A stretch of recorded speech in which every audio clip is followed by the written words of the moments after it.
दिल्ली में पार्टी मुख्यालय पर मीडिया ब्रीफिंग के दौरान बीजेपी नेता देवेंद्र फर्नांडिस ने कहा कि पिछले 10 सालों से गोवा में बीजेपी की सरकार ने स्थिरता और विकास के मूल मंत्र को यथार्थ में उतारा है।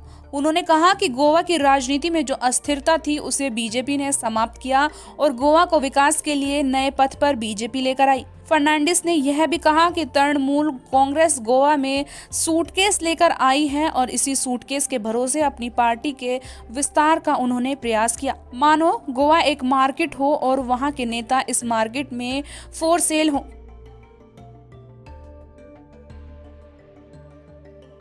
देवेंद्र फर्नांडिस ने कहा कि मनोहर पार्रिकर से लेकर वर्तमान मुख्यमंत्री प्रमोद सावंत तक जनता में अच्छी छवि वाले मुख्यमंत्री गोवा में बीजेपी ने अभी तक दिए हैं। एक तरफ जहां बीजेपी गोवा के विकास के लिए संघर्ष कर रही है, वहीं अन्य दल केवल बीजेपी के साथ संघर्ष कर रहे हैं। कहा कि अभी गोवा में तृणमूल कांग्रेस पार्टी भी आई है, जिसने वहां की महाराष्ट्रवादी गोमांतक पार्टी के साथ गठबंधन किया है।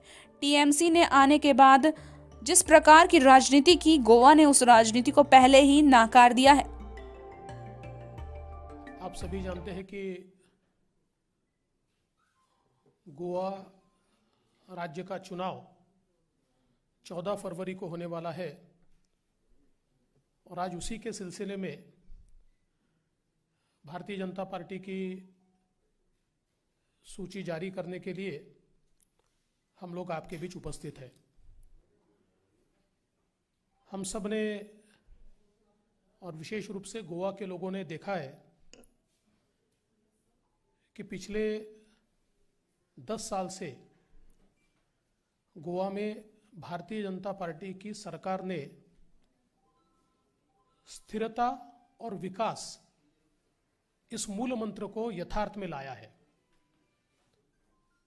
गोवा की पॉलिटिक्स में जो अनस्टेबिलिटी थी उसको बीजेपी ने समाप्त किया और गोवा को एक विकास के नए पथ पर भारतीय जनता पार्टी लेकर गई। गोवा का चेहरा बदलने का काम भारतीय जनता पार्टी ने किया है। फर्नांडिस ने कहा कि आम आदमी पार्टी का जिक्र करते हुए कि गोवा में तीसरी पार्टी जो चुनाव के लिए आई है वो आप पार्टी आपको हमेशा की तरह सुबह से लेकर शाम तक झूठ बोलना और झूठ की बुनियाद पर ये पार्टी खड़ी है।